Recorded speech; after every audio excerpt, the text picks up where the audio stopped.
आदरणीय बंधुओं, माताओं व मेरी प्यारी बहनों, राधे राधे।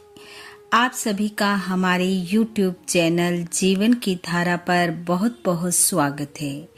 बंधुओं, आज हम इस वीडियो में कार्तिक मास महत्तम का 23वां अध्याय सुनेंगे, जिसे सुनने सुनाने से भगवान श्री हरि की कृपा से गरीबी व दरिद्रता का नाश होता है व घर में सुख संपन्नता का वास होता है।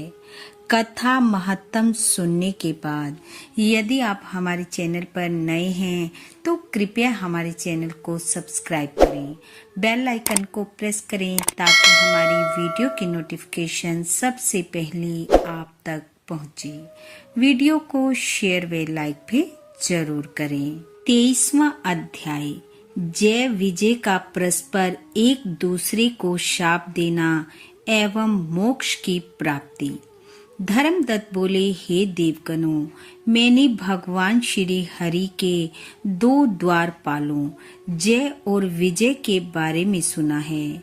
मैं यह जानना चाहता हूँ कि उन दोनों ने ऐसा कौन सा पुण्य किया था जिस कारण उन्हें विष्णु रूप मिला। धर्मदत्त की बात सुनकर गण बोले, हे ब्राह्मण देव, तृण बिंदु की कन्या देवहूति को ऋषि कर्दम की कृपा से 2 पुत्र प्राप्त हुए।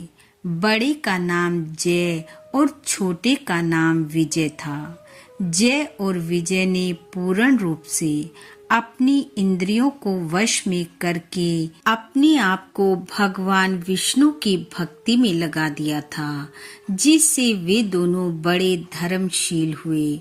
नित्य अष्टाक्षरी मंत्र का जप करने और विष्णु का पूजन करने से भगवान उन्हें साक्षात दर्शन दिया करते थे।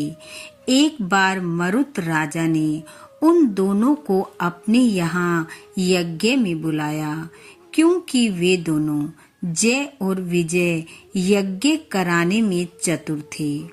उनको देवता व ऋषि भी पूजते थे। अतः वे राजा मरुत के यहाँ यज्ञ में गए। उस यज्ञ में जय ब्रह्मा और विजय याचक हुए, और जब वह यज्ञ समाप्त हुआ तो राजा मरुत ने यज्ञांत का स्नान करके उनको बहुत द्रव्य दिया। उस धन को लेकर वे दोनों अपने आश्रम को लौट आए। भगवान के अलग अलग पूजन और उनकी प्रसन्नता के लिए उनमें आपस में उस धन को बांटने में स्पर्धा हो गई। जय ने कहा कि इस धन में से हम दोनों को समान भाग करना चाहिए, और विजय बोला, जो जिसको मिल गया वह उसी का है। तब जय ने अपने चित्त में शोभित हो विजय को शाप दे दिया कि तू लोभवश द्रव्य को प्राप्त करके मुझे नहीं देना चाहता है, इसलिए ग्राह्य हो जा। विजय ने जय को शाप दिया कि तूने मद से भ्रांत होकर मुझे शाप दिया है, सो तू गज हो जा। तब वे दोनों नित्य प्रति के पूजन के समय भगवान के दर्शन करके उनसे सारा समाचार कह शाप के निवारण के लिए प्रार्थना करने लगे और बोले, हम दोनों आपके भक्त हैं, ग्राह और हाथी की योनि में कैसे जाएंगे? इसलिए हे कृपानिधि, इस शाप से हमारा उद्धार कीजिए। श्री भगवान बोले कि मेरे भक्तों का वचन कभी झूठा नहीं होता और मैं उसको कभी टाल भी नहीं सकता। पहले एक बार मैं प्रहलाद के लिए खंबे में से प्रकट हुआ था, फिर राजा अम्बरीश के कहने पर 10 प्रकार से प्रकट हुआ। इससे तुम भी दोनों अपने किए हुए शापों का अनुभव करके मेरे पद को प्राप्त करोगे। यह कहकर हरि अंतर ध्यान हो गए। गण बोले, तब वे दोनों ग्राह और गज बनकर गंडकी नदी के तट पर रहने लगे। वह दोनों अपनी पूर्व कथा याद होने के कारण इस योनि में भी भगवान का नियम आदि करते थे। एक दिन हाथी कार्तिक पूर्णिमा के दिन गंडकी नदी में स्नान करने के लिए गया। तब शाप के कारण विष्णु को याद करके ग्रहा ने हाथी का पैर पकड़ लिया। जब ग्रहा से पकड़े हुए उस हाथी ने विष्णु का स्मरण किया, तब उसी समय शंख चक्र गदाधारी भगवान विष्णु प्रकट हुए। फिर भगवान ने चक्र से ग्रहा को मारकर उन दोनों का उद्धार किया और अपना रूप देकर बैकुंठ को चले गए। तभी से वह स्थान हरि क्षेत्र नाम से विख्यात हो गया। भगवान के चक्र के लगने से वहां के पत्थरों में चिन्ह हो गए, जो अब भी दिखाई देते हैं।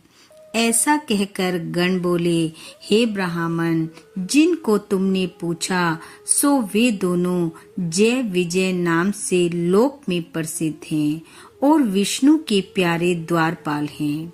इससे हे धर्मज्ञ, तुम भी नित्य विष्णु के व्रत में स्थित होकर मत्सरता और कपट को छोड़कर समदर्शी हो जाओ। सदा तुला, मकर और मेष के सूर्य में प्रातः काल स्नान करो। एकादशी का व्रत और तुलसी के वन का पालन करो। ब्राह्मण, गाय और वैष्णवों की सेवा करो। मसूर, कांजी, बैंगन का त्याग करो। इसी प्रकार हे धर्मदत्त, देहांत होने पर तुम भी हमारी तरह विष्णु के परम पद को प्राप्त हो जाओगे। जन्म से किए गए इस कार्तिक व्रत से अधिक यज्ञ, दान एवं तीर्थ आदि कोई भी नहीं है। हे ब्राह्मणों में श्रेष्ठ, तुम धन्य हो, क्योंकि तुमने ये व्रत किया है। जिसके आधे फल को पाकर ये कलहा हमारे संग विष्णु लोक को जा रही है।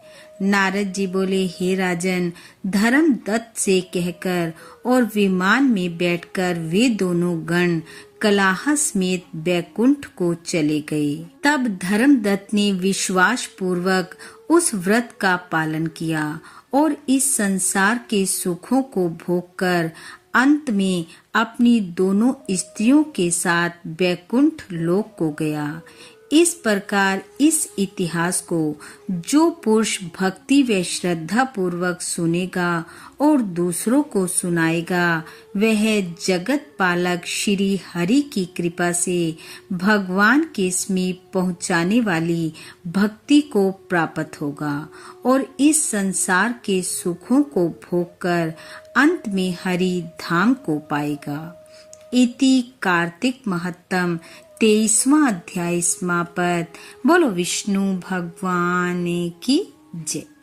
बंधु, भगवान श्री हरि की कृपा आप व आपके परिवार पर सदैव बनी रहे। आपका घर आंगन खुशियों से महकता रहे। इन्हीं शुभकामनाओं के साथ आप सबका बहुत बहुत धन्यवाद। राधे राधे।